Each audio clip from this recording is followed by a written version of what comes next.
인류가 이때까지 발명한 모든 기술이나 산업, 모든 걸 더 뛰어넘는 가장 부가가치가 높은 산업이 게놈 산업이다. DNA가 길게 연결이 돼서 30억 쌍 염기서열로 된 하나의 덩어리로 묘사되면 그걸 게놈이라고 우리가 부릅니다.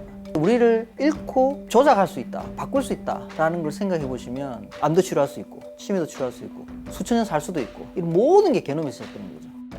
저는 유니스티의 생명과학부의 교수로 있는 박종하고요, 벤처도 같이 하고 있습니다. 이제 한국 최초의 인간 게놈을 저희들이 해독을 하고 이제 분석을 했습니다. 동물 쪽으로는 제 동료들이 호랑이 게놈, 고래 게놈을 이제 세계 최초로 해독을 했습니다.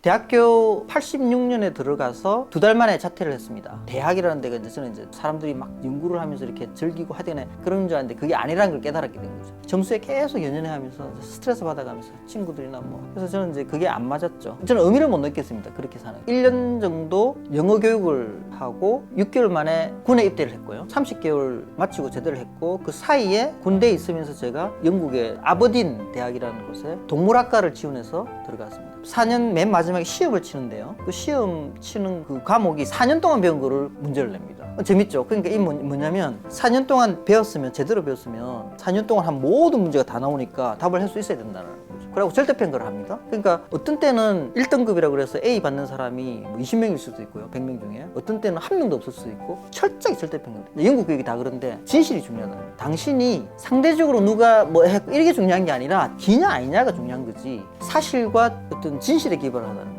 그 다음에 또 이제 제가 이제 케임브리지에 이제 박사를 하러 가게 됐는데 그 계기도 굉장히 특별했습니다. 어느 사람이 이제 네이처라는 저널에 이제 글을 써서 편지를 하나 썼습니다. 내가 편지를 쓰고 나는 관심이 있고 DNA 어쩌고저쩌고 하고 이제 편지 교환을 이렇게 하니까 그 사람이 자기 랩에 내려보라고 그래서 이제 보니까 케임브리지에서 갔는데 가서 그 사람을 보니 그 사람이 아론 클룩이라는 사람인데 노벨상 받은 사람이고 세계 최초로 이제 RNA라는 구조를 밝힌 사람이에요. 노벨상 받은 사람이에요. 그 사람 제가 그때 이제 깜짝 놀랐던 게 커뮤니케이션 하면 통하는 사이구나. 자기가 원하면 그게 되고 옆에 사람들이 그거를 이렇게 서포트를 해주는 시스템인 거죠. 결국 이제 제가 그 연구소에 이제 박사를 하게 들어가게 됐거든요. 그게 이제 지금도 충직입니다. 영국 케임브리지에서 박사를 마치고 하버드의 조지 처치 교수 랩에 갔습니다. DNA를 더 연구도 하고 이제 노화를 극복할 수 있는 연구를 해보자고 갔는데 제일 깜짝 놀란 게 그 랩에 가니까 학생들이 전부 다 주식을 합니다. 전부 다 포닥이고 박사 학생이고 지도 교수도 마찬가지고요.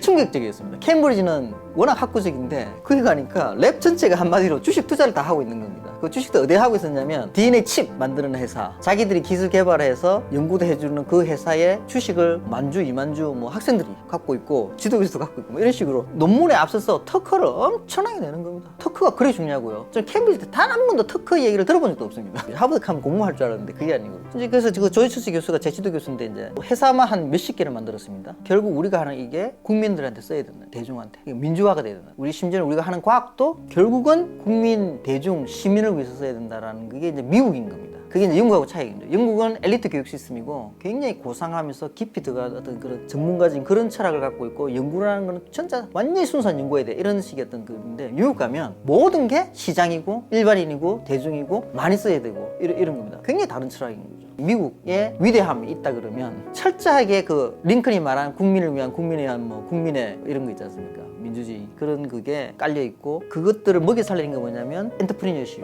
사업인 겁니다. 회사인 겁니다. 미국에서는 회사를 만드는 게 굉장히 자연스럽고 당연하기도 하고 투자하는 게 굉장히 자연스럽습니다. 그게 미국의 저력인 겁니다. 그게 지금 실리콘밸리. 우리나라면 그때만 해도 뭐 회사 한다 하면 돈 버는 거는 뭔가 잘못된 것 같은 그런 느낌이 이제 사회에 있었는데 굉장히 충격적이었죠, 저한테도. 그거에 영향을 받아가지고 98년도에 제가 최초로 창업을 했습니다. 포닥하면서. 그 하버드 의대에 있는 그 로저라는 학생이 그때 4학년이었나 뭐 졸업할 때 됐나 뭐 그랬는데 내보고 회사 같이 만들자. 자기는 의대 출신이고 나는 컴퓨터 프로그램 잘하고 MIT에 세계 최고의 그 스타트업 교수가 있다. 2명이 있는데 그 사람들이 들어오고 회사를 만들었습니다. 최초로. 이제 그게 최초의 창업이죠. 그때 회사가 잘 뭔지도 모르고 그냥 같이 하자 해서 이제 만들어진 거죠. 그 회사 망했고요, 당연히.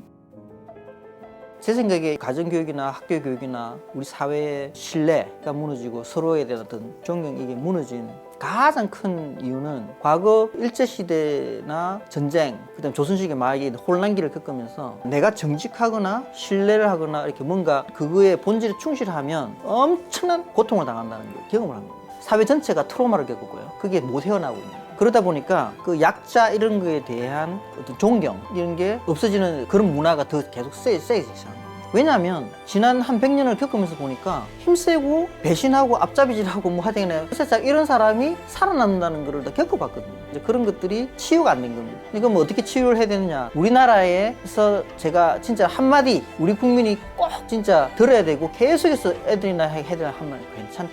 영어로 말하면 it's alright. 괜찮다. 계속 제가 말하고 싶습니다. 제발 남들이 계속 협박하고 급주고 이런 거에 휘둘리지 말아달라. 학생들이 특히 학생들 어릴 때 너 이거 안 하면 큰일 나. 시험 너 성적 안 받으면 누구보다 못하면 안 돼. 떨어지면 안 돼. 이런 수많은 협박이 시달리고 죽을 때까지 쫓기는 거예요. 무덤 갈 때까지 한국 사람은 태어나서 2~3살 때 유치원 갈 때부터 죽을 때까지 쫓겨갑니다. 엄마, 아빠, 선생들, 가족들, 뭐 친구들, 뭐 옆에 동료, 회사 이런 데서 끊임없이 계속 협박을 당합니다. 이거 안 하면 안 돼. 이거 안 하면 큰일 나. 이런 식으로 하는데 제가 말하고 싶은 게 괜찮다. 학교 못 들어가도 괜찮고요. 대학 수능 떨어져도 괜찮고 재수해도 괜찮고요. 괜찮다는 있는 그대로 받아주겠다는 거예요. 리스펙트 해주겠다는 거예요. 당신 그대로 인정해주겠다는 거예요. 포용을 해줘요. 지금 한국이 포용이 없습니다. 그게 제일 큰 문제예요. 존댓말 반말을 무조건 통일시켜서 어린이들한테 다 존댓말 쓰든지 아니면 우리 사회 전체에 반말을 쓰든지 아니면 새로운 뭐 말을 하든지 그랬고 말을 자체를 통일을 시켜야 된다. 남북 통일보다도 먼저 언어 통일이 필요하다. 어떤 위계나 이런 거를 사회에 해서 소통의 창을 열고 콘텐츠를 과학으로 채우고요. 왜냐하면 그게 인간이 만들어낸 가장 보편 타당한 상식이기 때문에 그때 문제가 생기면 이제 사실 기반의 논리적으로 아규를 하고 결정을 내려야 되는데 아직도 한국 사람은 과학이 잘 뭔지를 잘 모릅니다. 제 인생을 들여다보면 서울대 자퇴해서 영국 간 게 제일 좋은 선택의 넘버원이었습니다. 근데 그거의 핵심은 뭐냐면 철저하게 완벽하게 100% 자기가 독립적으로 내린 결정입니다. 그게 최고의 선택이다. 후회되는 선택들은 상황에 타협했을 때 이런 경우입니다. 자기는 진짜로 이게 맞다고 생각하고 옳다고 생각하고 자기가 원하는 건데 옆에 사람도 그렇고 뭐 상황도 그렇고 뭐 우리나라도 그렇고 뭐 분위기도 그렇고 이러다 보니까 이제 약간 자의반 타의반에 이제 끌려서 한 결정이죠. 대학교 들어갈 때도 자기가 진짜로 설사 잘못되더라도 완전히 뭐 큰 실수가 되더라도 자기가 원하는 이런 걸 해야 되는데 옆에 사람들이나 뭐 누가 뭐 부모라든 이런 분들이 이래가지고 뭐 이런 식의 결정이 있죠. 저는 그거는 철학적인 문제라고 생각하고요. 그래서 저는 어린이들한테 우리나라 교육에서 자기 스스로가 결정을 내리는 완벽하게 100% 자기가 할 수 있는 영어로는 크리티컬 띵킹입니다. 비판적인 사고 그리고 백설공주를 가르쳐 주놓고 거기에서 백설공주를 믿고 아유 착하고 이렇게 뭐 이게 아니고 이거를 가지고 분석을 해서 네 의견대로 어떤 논리를 펴라 이렇게 합니다. 비판해봐라 이렇게 합니다. 그게 이제 과학 철학에서 나온 거거든요. 회의적인 사고, 비판적 사고 있어야지 이제 독립적인 디시전이 나오거든요. 그러니까 과학 사상과 과학 철학의 요점이 뭐냐면 모든 게 팩트 기반의 사실과 논리, 합리성에 기반한. 이거는 신념이 아닌 거죠. 내가 이걸 좋아하기 때문에, 내가 뭘 믿기 때문에 이런 게 아니고 사실과 합리성 기반에 대한 게 팩트입니다. 그러면 얼굴색이 달라도 돈이 적든 뭐 나이가 많든 교수이든 뭐든 5살짜리든 PhD 학생이든 총장이든 상관없습니다. 팩트와 합리성 기반. 그게 공통분모가 된다. 과학이 유일한 인류를 묶는 공통분모입니다. 내 생각에는. 그럼 우리가 뭐 교황을 중심으로 뭉칠까요? 아니면 뭐 동양인을 중심으로 세계를 통일을 할까요? 뭐 어떻게 할까요? 그러면 이 모든 거에서 다 색깔을 다 빼버리면 진짜로 모든 사람이 동의할 수 있고 수긍할 수 있고 심지어는 따를 수 있는 그런 사상 체계나 시스템이 뭐냐면 과학입니다. 사이언스입니다. 사회가 건강해지고 튼튼해져서 위기나 독재 뭐 아니면 뭐 어떻게 뭐 휘둘린 거 뭐 이렇게 유행 이런 게 휘둘리지 않을 수 있는 그런 걸 하려 그러면 과학 중심 철학 사회가 돼야 됩니다.